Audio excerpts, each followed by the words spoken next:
अस्सलाम वालेकुम जी। Welcome to the six session of energy resources management and utilisation. हमारा आज का टॉपिक है एनर्जी रिसोर्सेज, यानी मुख्तलिफ टाइप ऑफ एनर्जी रिसोर्सेज जैसे विंड, सोलर वगैरह, their technical characteristics and management implications.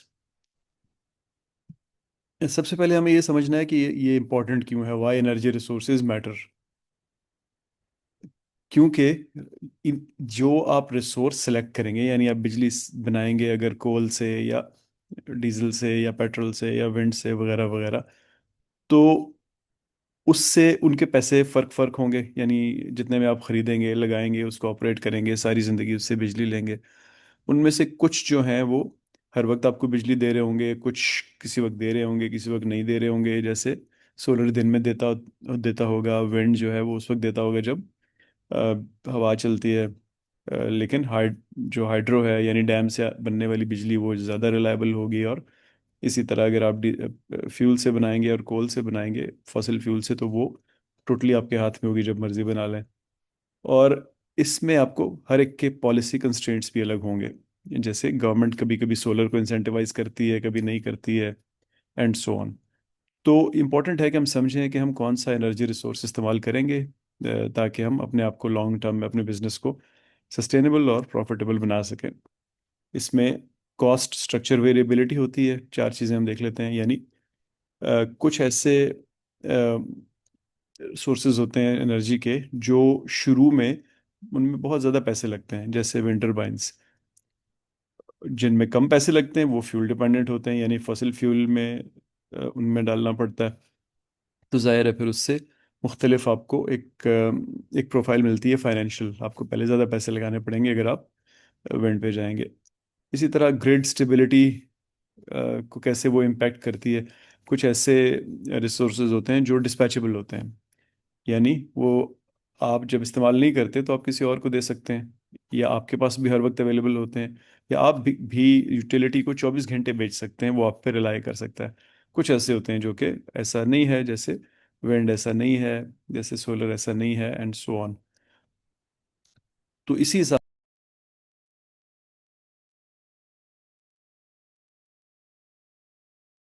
उसके लिए फिर आपको उसका कोई ऑल्टरनेट लगाना पड़ता है। जैसे आपने सोलर लगा लिया और शाम को नहीं है सोलर, तो फिर कुछ और लगाना पड़ेगा। इसी तरह कार्बन इंटेंसिटी, हमने पिछले एक लेक्चर में बड़ी डिटेल में इस पे बात की। तो वो हर एक की अपनी अपनी होती है। तो गवर्नमेंट जो है, फिर गवर्नमेंट और आपके जो पोटेंशियल बायर्स होते हैं, स्पेशली यूरोप के या मिडल ईस्ट के या अमेरिका के, वो आप वो इंसेंटिवाइज करते हैं आपको कि आप अपनी कार्बन इंटेंसिटी को कंट्रोल करें। और फाइनली स्ट्रेटेजिक डिसीजन मेकिंग के लिए बहुत इंपॉर्टेंट होता है, क्योंकि आप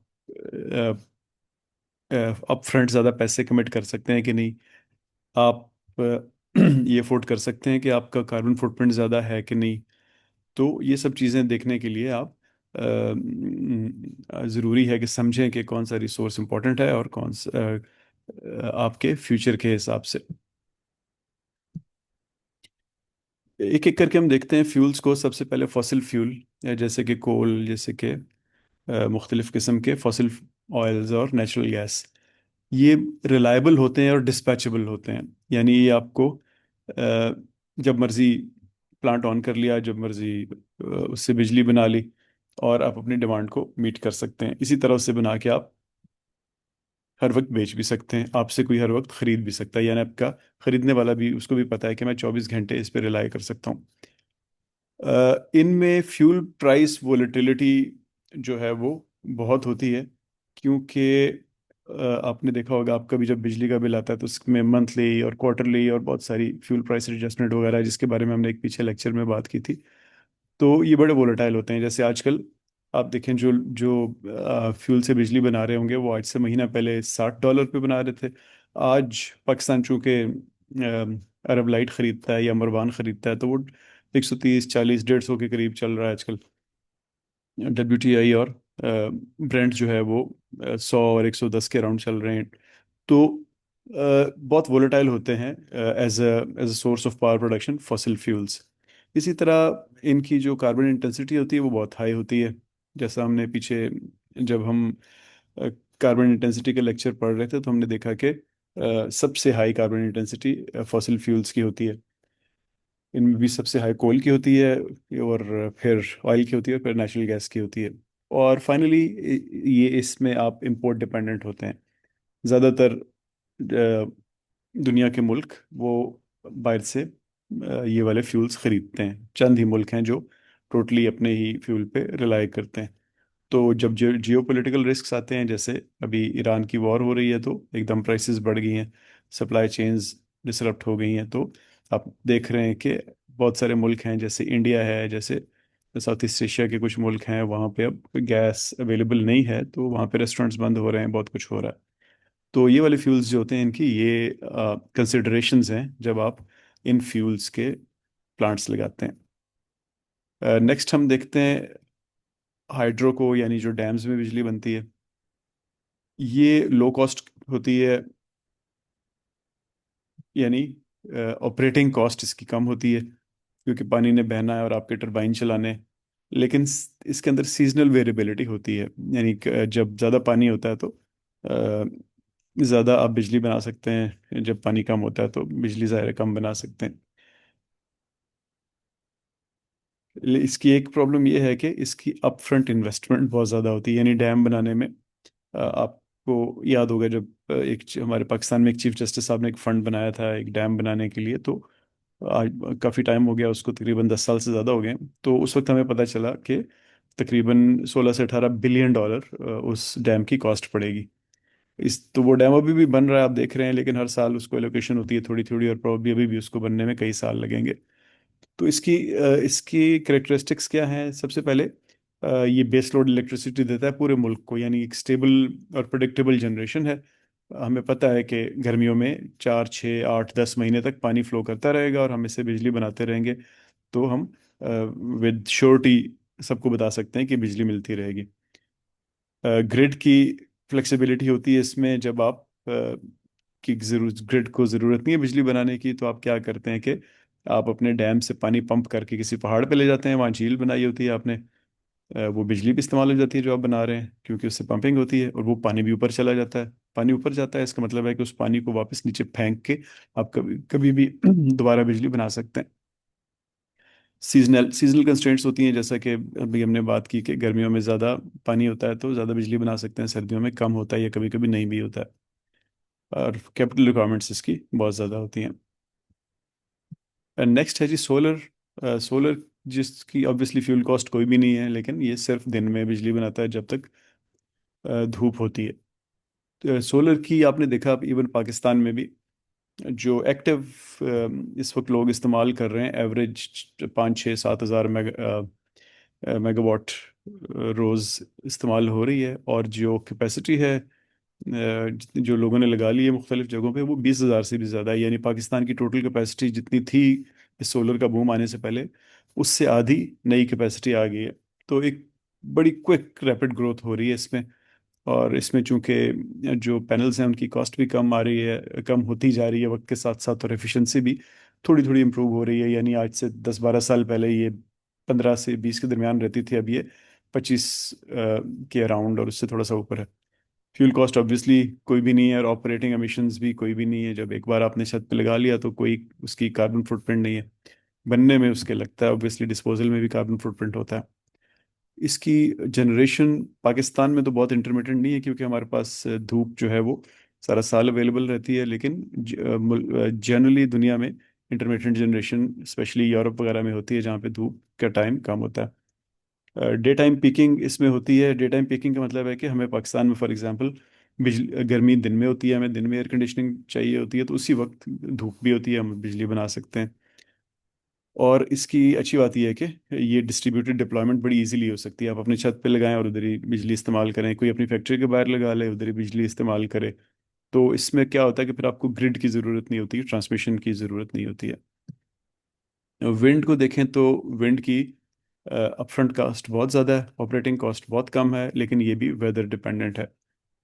विंड टरबाइंस बिल्कुल ऐसा ही है जैसे आप डैम वाली टरबाइन चलाते हैं या फॉसिल फ्यूल वाला जनरेटर चलाते हैं।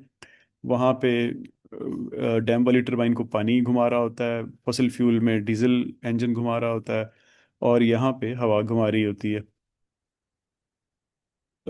इसकी खासियत क्या है, इसकी मार्जिनल कॉस्ट बहुत कम है, यानी एक बार आपने लगा लिया फिर ऑपरेटिंग एक्सपेंसेस बहुत ज़्यादा नहीं होते हैं। लेकिन इसकी आउटपुट ऑब्वियसली जो रेगुलर साइज के विंड टर्बाइन्स हैं वो 5 मीटर पर सेकंड की विंड्स एटलीस्ट हो तो वो कुछ जनरेशन करते हैं, कट ऑफ होते हैं उसके बाद।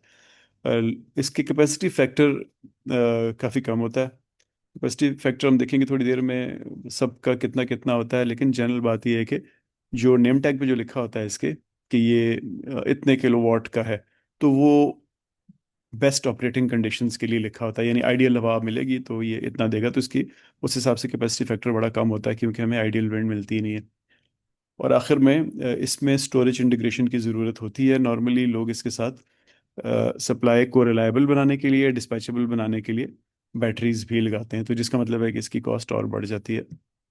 फिर न्यूक्लियर को देखें आप, तो न्यूक्लियर जो है बहुत स्टेबल बेस लोड है, लेकिन इसकी भी कैपिटल रिक्वायरमेंट बहुत ज़्यादा है और टेक्नोलॉजिकल रिक्वायरमेंट भी ऑब्वियसली बहुत ज़्यादा है। शुरू में बहुत पैसे लगते हैं और हर मुल्क के पास ये टेक्नोलॉजी भी नहीं है। इसकी एमिशंस जो हैं, ऑपरेशनल एमिशंस, यानी जब आप बिजली बना रहे होते हैं तो वो बहुत कम है। ऑब्वियसली जब इसकी वेस्ट मैनेजमेंट आती है तो उस वक्त एक कंसिडरेशन आती है कि वो इन्वायरमेंट के लिए अच्छा नहीं होता। इसकी कैपिटल इन्वेस्टमेंट जैसे हमने बात की बहुत ज़्यादा होता है, और इसका जो टाइम है जो कंस्ट्रक्ट होने का, उसमें कई डेकेड्स लग सकती हैं। जैसा अभी हमने देखा कि हमारे प्लांट्स कुछ अर्सा पहले डिग्रेड हुए थे, तो जब जो कैनप का नेक्स्ट प्लांट बना या इसी तरह चेस्टनट का नेक्स्ट प्लांट बना, तो उसमें हमें तकरीबन 15 साल के करीब या उससे भी थोड़ा ज़्यादा टाइम लग गया था। लेकिन इसकी रिलायबिलिटी बहुत ज़्यादा है। ये एक बार आपके पास है तो बड़ी हाई कैपेसिटी फैक्टर पे ये आपको कंटिन्यूसली बिजली बना के देता रहता है। और जैसा हमने बात की कि वेस्ट मैनेजमेंट इसका एक कंसर्न होता है कि जो आपका यूज्ड फ्यूल होता है, यूरेनियम के रॉड्स जो होते हैं वो, उनको आपने फिर डिस्पोज करना होता है, तो उसकी वेस्ट मैनेजमेंट में रेडियो एक्टिविटी एक बहुत बड़ा फैक्टर होता है। इसके अलावा डिस्ट्रीब्यूटेड एनर्जी रिसोर्सेज, मतलब कि डिस्ट्रीब्यूटेड का मतलब होता है कि ऐसी चीज़ जहाँ पे ग्रिड नहीं चाहिए, बस जिसको चाहिए अपने घर के ऊपर या अपने घर के बाहर लगा लिया। तो ये एक रिसेंट फिनोमेना है, पिछले 10-15 साल में ये चीज़ 20 साल में आई है। इससे पहले कॉस्ट्स बहुत ज़्यादा होती थी विंड टर्बाइन लगाने की या सोलर के सिस्टम लगाने की, और उनकी एफिशिएंसी भी बड़ी कम होती थी, तो लोग ज़्यादातर ग्रिड डिपेंडेंट थे। अब एक शिफ्ट आ रहा है कि सेंट्रलाइज बिजली बनाने के बजाय लोग सेंट्रलाइज डिसेंट्रलाइज्ड सिस्टम्स की तरफ जा रहे हैं। और जैसा कि हमने पिछले 2 सेशंस में हमने बात की, इसकी बहुत सीरियस इम्प्लीकेशन है गवर्नमेंट्स के लिए, ग्रिड मैनेजर्स के लिए, इसी तरह जो यूटिलिटीज़ जिसको हम कहते हैं ना, जो बिजनेसेस जो होते हैं। जैसे पाकिस्तान में तो व्हीलिंग अलाउड नहीं है और बहुत ज़्यादा प्राइवेटाइजेशन नहीं है, लेकिन बहुत से मुल्कों में जैसे अमेरिका में हर जगह पे प्राइवेट यूटिलिटीज़ हैं, वो खुद बिजली बनाते हैं और मुख्तलिफ लोगों को बेचते हैं। तो एक एक शहर में दो दो तीन तीन यूटिलिटीज़ होती हैं, आप उनसे जिससे मर्जी आपकी आप बिजली खरीद सकते हैं। एक कॉमन ग्रिड होती है जिसपे वो व्हीलिंग के चार्जेस वो ग्रिड वालों को देते हैं और अपनी बिजली बेचते हैं। तो उनके लिए बड़ी सीरियस implications हैं, क्योंकि उनकी इन्वेस्टमेंट बहुत ज़्यादा हो चुकी है। जैसा हम भी देखते हैं अपने सिस्टम में कि गवर्नमेंट ने एकदम सोलर को इंसेंटिवाइज करना बंद कर दिया, क्योंकि वो जो कॉस्ट ऑफ ग्रिड है, ग्रिड की मेंटेनेंस वो बहुत ज़्यादा है। तो अगर यूज़र निकलते जाएंगे गवर्नमेंट के नेटवर्क से, तो फिर उस ग्रिड की एवरेज कॉस्ट बढ़ती जाएगी और उन लोगों पे आती जाएगी जो गवर्नमेंट की बिजली इस्तेमाल कर रहे हैं। और एक वक्त आएगा कि ये अनसस्टेनेबल हो जाएगा और फिर गवर्नमेंट को प्रॉब्ली उन लोगों को भी टैक्स करना पड़ेगा जो अपने घर में खुद ही बिजली बना रहे हैं सोलर, उनके ऊपर कोई बड़ा टैक्स लगा देगी गवर्नमेंट अल्टीमेटली। यहाँ तक बात पहुंचेगी अगर कोई लोकल ग्रिड्स का सिस्टम ना आया, या लोकल कह लें कि माइक्रो यूटिलिटीज़ का माइक्रो ग्रिड्स का सिस्टम ना आया। होपफुली कुछ बेहतर हो जाएगा ये टाइम आने से पहले पहले। इसमें ज़ाहिर है रूफटॉप सोलर जो हम सब घरों पे लगाते हैं या अपनी फैक्ट्रीज के बाहर या ऑफिस के ऊपर लगाते हैं, इसी तरह विंटर वाइन्स बहुत से तकरीबन आप जो लोग कराची में हैं उनको पता है कि इंडस्ट्रियल एरियाज़ में स्पेशली जो कराची हैदराबाद मोटरवे के अराउंड बड़े बड़े फर्टिलाइजर्स के, सीमेंट के, पावर के मुख्तलिफ प्लांट्स हैं। उन्होंने बहुत बहुत बड़े बड़े विंड फार्म्स अपने ही लगाए हुए हैं, और वो लिटरली इंडिपेंडेंट हैं बिजली के लिए। अपने विंड फार्म से, अपने विंड टरबाइन से ही बिजली बनाते हैं। अ, इनकी खास बात क्या होती है कि आप अब ग्रिड डिपेंडेंट नहीं है। जब आपने रूफटॉप पे या अपनी फैक्ट्री के बाहर या अपने ऑफिस के बाहर ऊपर लगा लिया, तो अब गवर्नमेंट पे डिपेंडेंट नहीं है आपके। वहाँ ब्राउन आउट ब्लैकआउट हो गया तो होता रहे, आपके पास अपनी बिजली है।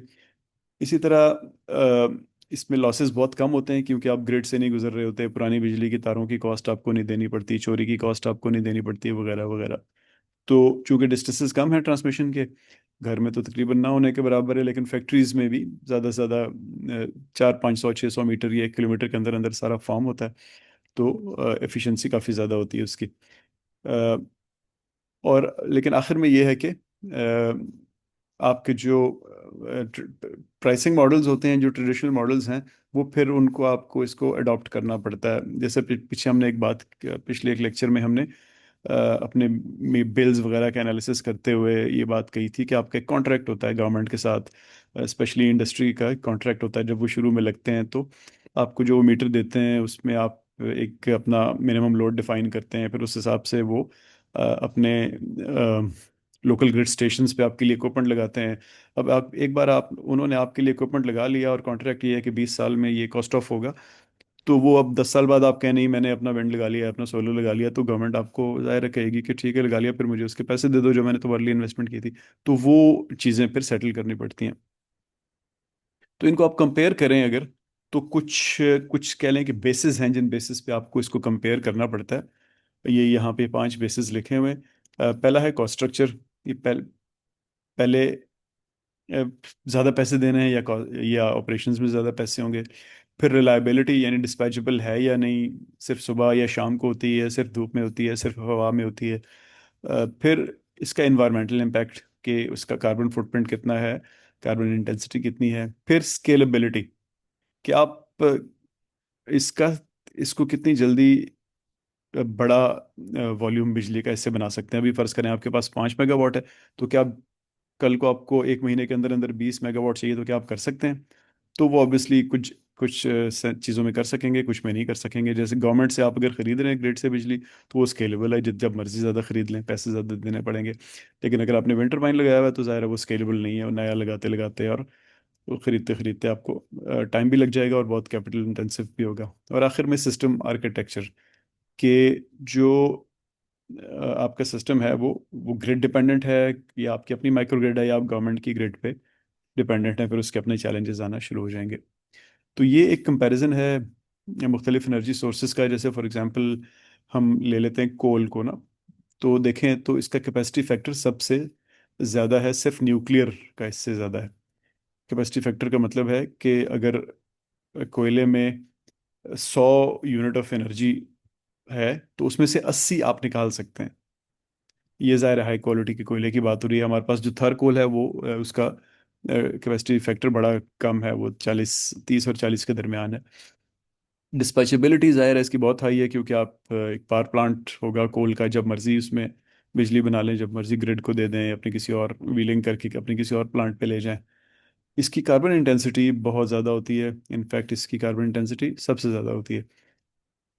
और इसका कॉस्ट स्ट्रक्चर जो है वो कैपिटल इसका मॉडरेट होता है, लेकिन फ्यूल कॉस्ट जो है वो ऑब्वियसली आपको मुसलसल इसको कोल देना पड़ता है।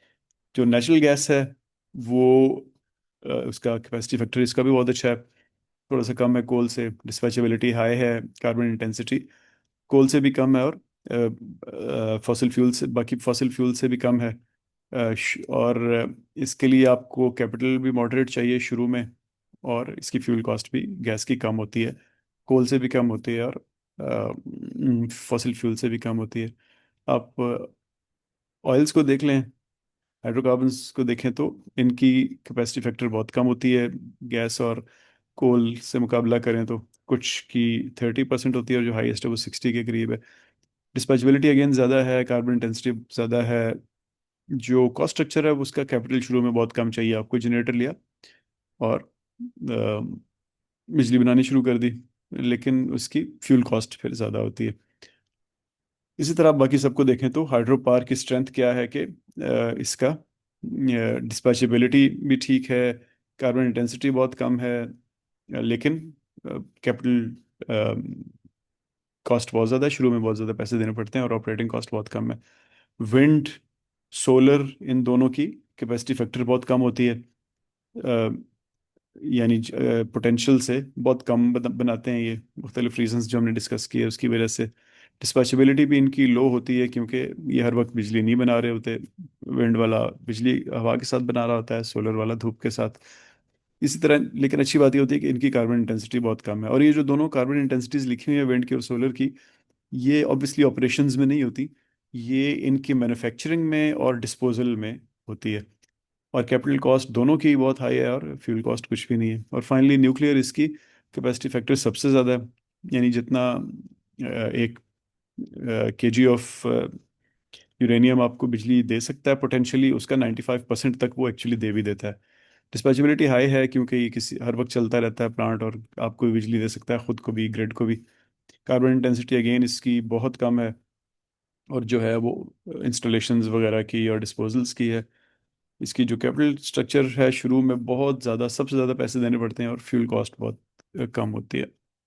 तो आप फिर देखते हैं एज ए मैनेजर कि मेरी एनर्जी स्ट्रेटजी क्या होनी चाहिए, मुझे कौन से सोर्सेज से बिजली बनानी चाहिए, क्योंकि वो फिर इन्फ्लुएंस करेंगे आपके प्रोक्योरमेंट के सिस्टम्स को। आपने फिर उसी तरह की चीज़ें खरीदनी होंगी, रिस्क मैनेजमेंट यानी black out, brown out, cost of fuel वगैरह, और लॉन्ग टर्म प्लानिंग यानी आज से 10 साल बाद आपकी इंडस्ट्री क्या कर रही होगी। तो आपको फिर एक एनर्जी स्ट्रेटजी बनानी पड़ेगी कि उसी हिसाब से आप उस तरफ जाएं जिस तरफ दुनिया जा रही है, जिस तरफ फ्यूल्स अवेलेबल होंगे, ग्रिड्स आपके ख्याल में किस शक्ल की होंगी, तो आप स्ट्रेटजाइज करते हैं। तो कॉस्ट स्टेबिलिटी आपको देखनी होती है। लॉन्ग टर्म कॉन्ट्रैक्ट्स यानी आप ऐसी सिचुएशन में, फॉर एग्जांपल जैसे पाकिस्तान ने जब हमें 2010, 2011, 2012 में बहुत सीवियर क्राइसिस आया बिजली का, तो हमने लॉन्ग टर्म आईपीपीज के साथ कॉन्ट्रैक्ट किए, इसी तरह एलएनजी के कॉन्ट्रैक्ट्स किए। तो आपने देखा कि बाद में उसकी क्या एप्लीकेशंस आई। इसी तरह जो हेजिंग स्ट्रेटजीज होती हैं, हेजिंग का मतलब होता है कि आप बहुत से तरीके से हेज कर सकते हैं। हेज का मतलब होता है कि किसी प्रॉब्लम में अपने किसी चीज़ के पीछे छुप जाना। तो एक तरीका ये होता है कि आप अपने पास स्टोरेज रख लें, फ्यूल जब सस्ता है तो अपनी स्ट्रेटेजिक रिजर्व्स को भर लें। इसी तरह ये हो सकता है कि आप फ्यूचर्स के कॉन्ट्रैक्ट्स कर लें। फ्यूचर्स के कॉन्ट्रैक्ट्स ये होते हैं कि आप आज रेट डिसाइड कर लेते हैं कि ये रेट मेरा तुम्हारे साथ पक्का है, मैं खरीदूंगा तो 2027 में जून से लेके दिसंबर तक, लेकिन इसी रेट पे खरीदूंगा। तो आपको ये फ़ायदा होता है कि आपको रेट पक्का मिल जाता है, और बेचने वाले को ये फ़ायदा होता है कि उसको कंफर्म कस्टमर मिल जाता है। तो आप कॉस्ट स्टेबिलिटी के लिए इस तरह की चीज़ों को जहन में रखते हैं और इसको अप्लाई करते हैं। पोर्टफोलियो डाइवर्सिफिकेशन का मतलब है कि आप किसी एक सोर्स पे डिपेंडेंट नहीं होते। जैसे फॉर एग्जांपल क्लाइमेट चेंज हो, और एक जगह हवाएं चल रही थी अब नहीं चल रही, या पहले नहीं चल रही थी अब चल रही हैं, या एक जगह धूप ज़्यादा थी अब कम होनी शुरू हो गई है, पहले कम थी अब ज़्यादा होनी शुरू हो गई है, या दरिया सूख रहा है तो डैम से बिजली नहीं बन सकती, न्यूक्लियर आप पे हैं लेकिन अब आपको न्यूक्लियर कोई बेच नहीं रहा। तो इन रिस्क से बचने के लिए, सप्लाई रिस्क से बचने के लिए आपको पोर्टफोलियो को डाइवर्सिफाई रखना चाहिए। ये ऑब्वियसली घरों पे नहीं ये बात अप्लाई होती है, ये बड़ी इंडस्ट्रीज पे और गवर्नमेंट्स पे अप्लाई होती है। यानी आपके पास थोड़े थोड़े सब हों ताकि बुरा वक्त आए तो आप दूसरे पे शिफ्ट हो सकें।